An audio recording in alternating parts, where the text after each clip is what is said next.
రాఖీ పండుగ రోజున ఏర్పడనున్న 4 శుభయోగాలు. ఈ సమయంలో రాఖీ కట్టడం శుభప్రదం. రాఖీ పండుగ రోజున సర్వార్ధ రవియోగం ఏర్పడనుంది.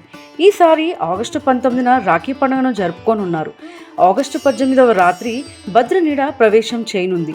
19వ తేదీ మధ్యాహ్నం 1 గంట నుంచి రాత్రి 8 గంటల వరకు రాఖీ కట్టడానికి శుభ సమయం. ఈ సమయంలో రాఖీ కట్టాలని గుర్తుంచుకోండి, ఎందుకంటే ఈ సమయం రాఖీ కట్టడానికి శుభ సమయం. హిందూ మతంలో సోదర సోదరీమణుల మధ్య ప్రేమకు ప్రతీక అయిన రాఖీ పండుగను ప్రతి సంవత్సరం గొప్ప వేడుకలతో జరుపుకుంటారు. ఈ పండుగ రోజున ఒక సోదరి తన సోదరి మణికట్టుకు రాఖీ కట్టి రక్షణ కోసం వాగ్దానం తీసుకుంటుంది. ఈ ఏడాది రాఖీ పండుగ మరింత ప్రత్యేకంగా ఉండబోతోంది. ఎందుకంటే జ్యోతిష్యం ప్రకారం 90 సంవత్సరాల తర్వాత ఈ ఏడాది రాఖీ పండుగ రోజున 4 శుభయోగాలు ఏర్పడనున్నాయి. ఈ సమయంలో రాఖీ కట్టడం చాలా పవిత్రమైనదిగా భావిస్తారు. పంచాంగం ప్రకారం రాఖీ పండుగ రోజున సర్వార్ధ సిద్ధియోగం, రవియోగం, శుభయోగం, శ్రవణ నక్షత్రాలతో సహా సంయోగం జరగబోతోంది. ఇలా చేయడం స్వతహాగా చాలా ప్రత్యేకం. సోదరి తన సోదరుడి మణికట్టుకు కట్టే రాఖీ కేవలం రాఖీ మాత్రమే కాదు, రక్షాసూత్రం అని ఒక నమ్మకం. ఇలా చేయడం వల్ల సోదరుడికి ఎటువంటి హాని కలగకుండా రక్షణ ఇస్తుందని నమ్మకం. కనుక భద్రకాలంలో రాఖీని కట్టడం అశుభం. అందుకే ఈ సంవత్సరం రాఖీని కట్టడానికి శుభ సమయం మధ్యాహ్నం 1 గంట తర్వాత మాత్రమే. అప్పుడే సోదరుని మణికట్టుకి రాఖీని కట్టాలి.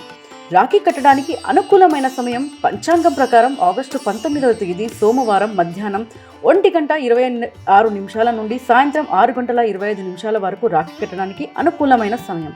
ఈ సమయంలో రాఖీని కట్టడం ద్వారా సోదరులు శ్రేయస్సు, అదృష్టంతో పాటు దీర్ఘాయు అనుగ్రహాన్ని పొందుతారు. సోదర సోదరీమణుల మధ్య ప్రేమ చెక్కు చెదరకుండా ఉంటుంది. మొదటి రాఖీని దేవుడికి సమర్పించండి. రాఖీ పండుగ రోజున రాఖీకి ప్రత్యేక ప్రాముఖ్యత ఉంది. అందుకే ఈ రోజున పూజా ప్లేట్లో రాఖీని ఉంచండి.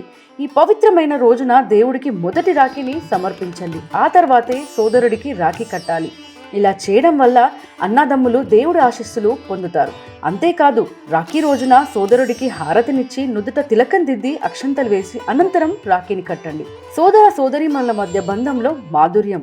రాఖీ పండుగ రోజున సోదరీమణులు దీపం వెలిగించి సోదరునికి హారతి ఇవ్వండి. హిందూ మతంలో దీపం సానుకూలత, కాంతికి చిహ్నంగా పరిగణించబడుతోంది.